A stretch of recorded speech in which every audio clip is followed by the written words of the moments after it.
Assalamualaikum warahmatullahi wabarakatuh.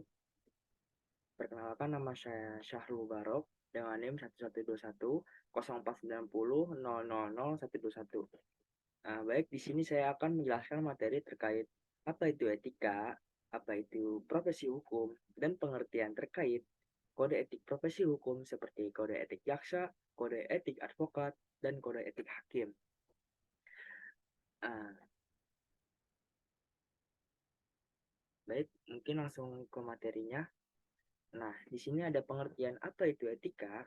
Etika atau dalam bahasa Inggris disebut ethics yang mengandung arti ilmu tentang kesusilaan yang menentukan bagaimana patutnya manusia hidup dalam masyarakat, ilmu tentang apa yang baik dan tentang hak dan kewajiban moral, kumpulan asas atau nilai yang berkenaan dengan akhlak, dan nilai mengenai benar dan salah yang dianut suatu golongan atau masyarakat. Nah, selanjutnya ada fungsi etika. Seperti yang sama-sama kita tahu, di era modernisasi dengan segala kecanggihan yang membawa perubahan dan pengaruh terhadap nilai-nilai moral, tentunya adanya berbagai pandangan ideologi yang menawarkan untuk menjadi penuntun hidup tentang bagaimana harus hidup, dan tentunya kita hidup dalam masyarakat yang semakin pluralistik juga dalam bidang moral, sehingga bingung harus mengikuti moralitas sebagai mana yang disebutkan oleh Romo Magnis. Nah, apa itu fungsi etika? Yaitu untuk membantu kita mencari orientasi secara kritis dalam berhadapan dengan moralitas yang membingungkan. Nah, kemudian perilaku menjadi objek pembahasan etika, karena dalam perilaku, manusia menampakkan berbagai model pilihan atau keputusan yang masuk dalam standar penilaian atau evaluasi. Apakah perilaku itu mengandung manfaatan atau kerugian baik bagi dirinya maupun orang lain. Nah, selanjutnya ada apa itu profesi hukum? Etika profesi hukum adalah profesi yang dilaksanakan oleh aparatur hukum.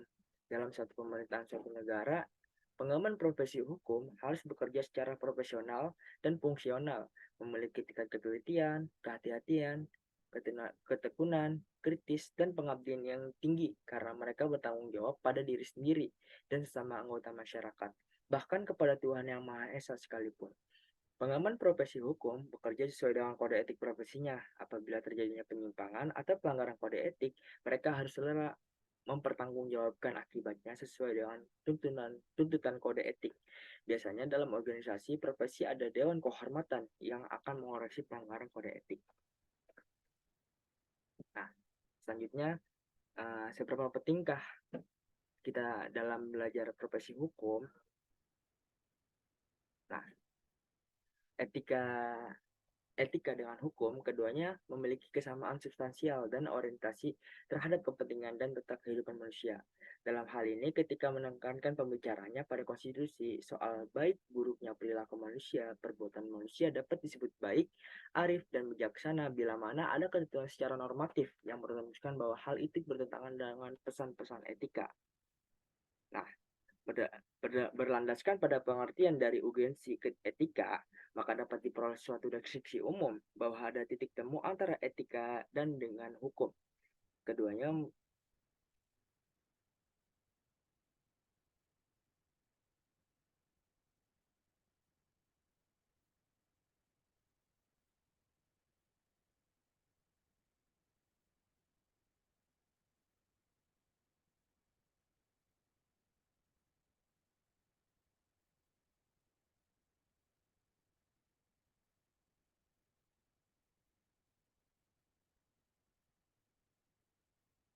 selanjutnya ada beberapa fungsi kode etik. Nah, yang pertama, kode etik sebagai sarana kontrol sosial.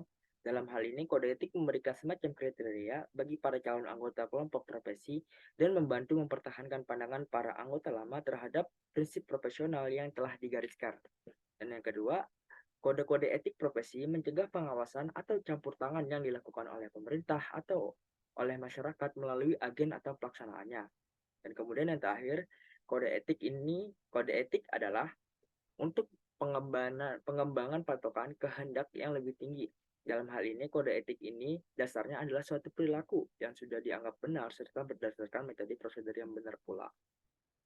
Nah, kode etik profesi dalam hal ini dapat dijadikan pedoman untuk memperdayakan kemahiran, spesifikasi, atau keahlian yang sudah dikuasai oleh pengemban profesi. Dengan kode etik, pengemban profesi dituntut meningkatkan karir atau prestasinya. Pengemban profesi hukum dituntut untuk menyelaraskan tugas-tugasnya secara benar dan bermoral. Kode etik juga menjadi terasa lebih penting lagi kehadirannya ketika tantangan yang menghadang profesi hukum makin berat dan kompleks, khususnya ketika berhadapan dengan tantangan yang bersumber dari komunitas elit kekuasaan. Sikap elit kekuasaan terkadang bukan hanya tidak menghiraukan norma moral dan yuridis, tetapi juga mempermainkannya. Kemudian ada pengertian terkait jaksa, advokat, dan hakim. Nah, selanjutnya ada pengertian kode etik terkait jaksa. Kode sebelumnya yang sama-sama kita tahu, jaksa adalah pejabat fungsional yang diberi wewenang oleh undang-undang untuk bertindak sebagai penuntut umum dan pelaksanaan putusan pengadilan yang telah memperoleh kekuatan hukum tetap serta wewenang lain berdasarkan undang-undang. Jabatan fungsional jaksa adalah jabatan yang bersifat keahlian teknis dalam organisasi kejaksaan yang karena fungsinya kemungkinan kelancaran pelaksanaan tugas kejaksaan. Jaksa itu diangkat dan diberhentikan oleh Jaksa Agung yang merupakan pimpinan dan penanggung jawab tertinggi kejaksaan yang dipimpin mengendalikan pelaksanaan tugas dan wewenang kejaksaan. Nah, kode etik jaksa merupakan regulasi mutlak yang dibuat oleh organisasi profesi jaksa yang akan berlaku pada diri jaksa itu sendiri, sehingga dalam penyusunannya dilakukan secara mandiri tanpa intervensi pihak lain. Kode etik jaksa berguna untuk menjamin mutu profesi dalam masyarakat. Nah, regulasi terkait pengaturan jaksa itu diatur oleh Peraturan Jaksa Agung Republik Indonesia Nomor Perkara 014 garis miring A garis miring JA garis miring 11 garis miring 12 tentang kode perilaku jasa. Nah, selanjutnya di sini ada hal-hal yang wajib ditaati oleh jaksa. Yang pertama ada mentaati kaidah hukum, peraturan perundang-undangan, dan peraturan kedinasan yang berlaku menghormati prinsip cepat, sederhana, biaya ringan sesuai dengan prosedur yang ditetapkan. Kemudian yang kedua ada mendasarkan pada keyakinan dan alat bukti yang sah untuk mencapai keadilan dan kebenaran, bersikap mandiri, bebas dari pengaruh, tekanan, ancaman, opini publik secara langsung atau tidak langsung. Kemudian yang ketiga ada menyimpan dan memegang rahasia sesuatu yang seharusnya dirahasiakan. Yang keempat ada menghormati kebebasan dan perbedaan pendapat sepanjang tidak melanggar ketentuan peraturan perundang-undangan. Kemudian yang kelima ada menghormati dan melindungi hak asasi manusia dan hak-hak kebebasan sebagaimana yang tertera dalam peraturan perundang-undangan dan instrumen hak asasi manusia yang diterima secara universal. Kemudian yang keenam, yang dikritik itu dengan arif dan bijaksana. Yang kemudian yang ketujuh, bertanggung jawab secara internal dan berjenjang sesuai dengan prosedur yang ditetapkan. Kemudian yang ke-8, bertanggung jawab secara eksternal kepada publik sesuai kebijakan pemerintah dan aspirasi masyarakat tentang keadilan dan kebenaran. Nah, tadi kan itu hal-hal yang wajib ditaati oleh jaksa. Kemudian selanjutnya ada hal-hal yang dilarang oleh jaksa. Yang pertama, menggunakan jabatan atau kekuasaannya untuk kepentingan pribadi atau pihak lain. Yang kedua itu merekayasa fakta-fakta hukum dalam penanganan perkara. Yang ketiga, menggunakan kapasitas dan otoritasnya untuk melakukan penekanan secara fisik dan psikis. Yang keempat ada meminta atau menerima hadiah atau keuntungan serta melarang keluarganya meminta atau menerima hadiah atau keuntungan sehubungan dengan jabatannya. Kemudian yang kelima, menangani perkara yang mempunyai kepentingan pribadi atau keluarga, mempunyai hubungan pekerjaan, partai, atau finansial, atau mempunyai nilai ekonomi secara langsung atau tidak langsung. Kemudian yang dilarang oleh jaksa selanjutnya bertindak diskriminatif dalam bentuk apapun. Yang ketujuh, membentuk opini publik yang dapat merugikan kepentingan penegakan hukum. Dan yang terakhir, memberikan keterangan kepada publik kecuali terbatas pada hal-hal teknis dan perkara yang ditandatangani. Nah, selanjutnya ada materi terkait kode etik advokat.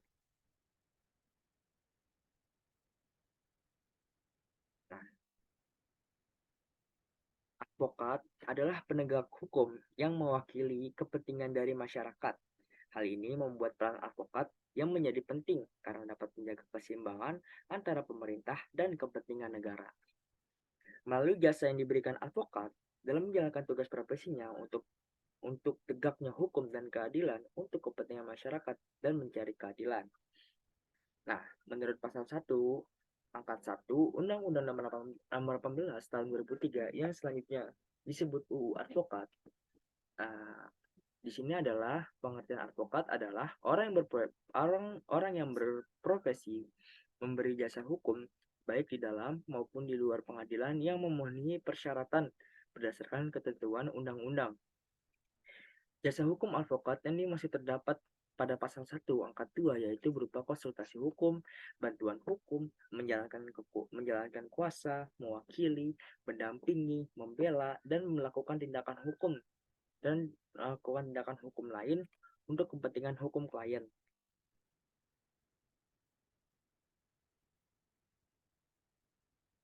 Selanjutnya ada hak advokat. Nah, hak dan kewajiban advokat itu diatur dalam pasal 14 sampai dengan pasal 20 Undang-Undang Nomor 18 tahun 2003 tentang advokat. Nah, dan isinya itu yang pertama ada bebas dalam mengeluarkan pendapat dan pernyataan dan membela kliennya di pengadilan. Yang kedua ada bebas dalam menjalankan tugas dan dalam membela kliennya. Yang ketiga ada dalam menjalankan profesinya, advokat tidak dapat dituntut baik secara perdata maupun pidana dengan itikat baik dalam membela kliennya. Kemudian yang keempat, dalam menjalankan profesinya, advokat berhak dalam memperoleh informasi, data, dokumen baik dari pemerintah atau pihak lainnya dalam membela kepentingan kliennya. Kemudian yang terakhir, atas jasa yang telah dikerjakan, advokat berhak mendapatkan honorarium. Nah, selanjutnya tadi tentang hak advokat, selanjutnya ada tentang kewajiban advokat. Yang pertama, kewajibannya itu yang pertama, dalam menjalankan profesinya, advokat dilarang untuk memperlakukan kliennya secara berbeda, ditentukan dari jenis, kelamin, ras, agama. Kemudian yang kedua ada advokat wajib merahasiakan segala informasi yang didapat dari kliennya, kecuali yang ditentukan oleh undang-undang. Kemudian yang terakhir, advokat dilarang memegang jabatan lain yang bertentangan dengan profesinya. Nah, kesimpulannya itu moral dan etika menjadi dasar dalam kode etik. Sebelum pada kode etik advokat perlu memiliki moral, etika yang baik dalam menjalankan profesinya agar dapat membedakan mana yang baik dan mana yang buruk. Nah, hal tersebut tentunya bersumber kesadaran advokat dan dapat dibantu dengan menguatkan iman kepada Tuhan. Nah,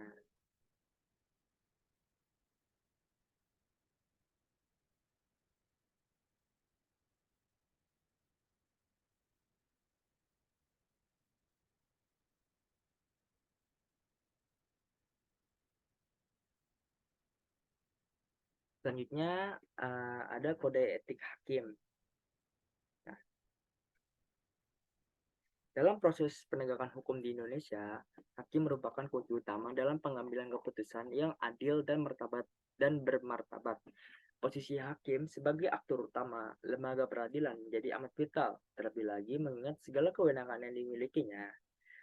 Kode etik dan pedoman perilaku hakim diatur dalam pasal 32A Junto pasal 81B Undang-Undang Nomor 3 tahun 2009 tentang perubahan kedua Undang-Undang Nomor 14 tahun 1985. Nah, di sini ada materi terkait sifat yang wajib dimiliki hakim. Yang pertama itu ada kartika. Kartika itu artinya memiliki sifat percaya dan takwa kepada Tuhan Yang Maha Esa sesuai dengan agama dan kepercayaan masing-masing menurut dasar kemanusiaan yang adil dan beradab. Kemudian yang kedua ada cakra. Cakra yaitu sifat mampu memusnahkan segala kebatilan, kezaliman, dan ketidakadilan. Kemudian yang ketiga ada candra, yaitu memiliki sifat bijaksana dan berwibawa. Yang keempat ada sari, yaitu berbudi luhur dan berkelakuan tidak tercela. Dan yang terakhir ada tirta, yaitu sifat jujur. prinsip-prinsip yang dijadikan pegangan bagi hakim. Yang pertama itu ada independensi atau independency principle, yang kedua ada ketidakberpihakan, dan yang ketiga ada integritas, yang keempat ada kepatasan dan kesopanan, dan yang kelima ada kesetaraan, dan keenam ada kecakapan dan keseksamaan. Nah, selanjutnya ada materi terkait beberapa perbuatan yang dilarang oleh hakim. Nah, yang pertama itu hakim dilarang memberikan kesan bahwa salah satu pihak yang tengah berperkara atau kuasanya termasuk penuntut dan saksi berada dalam posisi yang istimewa untuk mempengaruhi hakim yang bersangkutan. Yang kedua, hakim tidak boleh meminta atau menerima dan harus mencegah suami atau istri hakim, orang tua, anak, atau anggota keluarga hakim lainnya untuk meminta atau menerima janji, hadiah, hibah, warisan, pemberian, penghargaan, dan pinjaman atau fasilitas dari advokat, penuntut, orang yang sedang diadili di pihak lain yang kemungkinannya kuat akan diadili. Kemudian yang ketiga ada hakim dilarang menggunakan wibawa pengadilan untuk kepentingan pribadi, keluarga, atau pihak ketiga lainnya. Kemudian yang keempat, hakim dilarang melakukan tawar-menawar putusan, memperlambat pemeriksaan perkara, menunda eksekusi, atau menunjuk advokat tertentu dalam menangani suatu perkara di pengadilan, kecuali ditentukan oleh undang-undang.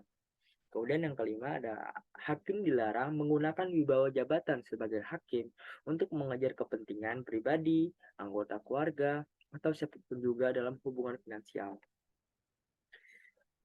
Nah, baik dari materi yang telah saya paparkan tadi, kesimpulan dari pokok pembahasan ini adalah setiap subjek hukum wajib tunduk pada hukum. Apabila yang bersangkutan dinyatakan telah melanggar hukum, maka seluruh proses hukum harus dilakukan di bawah yurisdiksi sistem hukum yang berlaku. Dan dengan demikian, konsekuensi etis dari ketiadaan pilihan bagi para pesakitan hukum tersebut adalah suatu tuntutan ketaatan etika profesi yang sangat tinggi bagi para penyandang profesi hukum. Nah, sedangkan tujuan dari mempelajari etika tersebut adalah untuk mendapatkan konsep mengenai penilaian baik buruk manusia sesuai dengan norma-norma yang berlaku. Pengertian baik yaitu segala perbuatan yang baik, dan sedangkan pengertian yang buruk yaitu segala perbuatan yang tercela. Nah, tolak ukur yang menjadi norma-norma yang berlaku sebagai pedoman tidak terlepas dari hakikat keberadaan norma-norma itu sendiri, yakni untuk menciptakan suatu ketertiban dan keteraturan dalam berpola tindak laku seseorang dalam masyarakat. Nah, maka fungsi dari ketiga pembahasan ini, yaitu kode etik jaksa, kode etik advokat, dan kode etik hakim, tentunya mempunyai peran yang sangat vital guna menciptakan suatu ketertiban dalam menjalankan hukum di masyarakat. Nah, mungkin cukup sekian materi yang telah saya sampai paparkan. Kurang lebihnya mohon maaf. Hadinallah wa iyyakum ajma'in. Wassalamualaikum warahmatullahi wabarakatuh.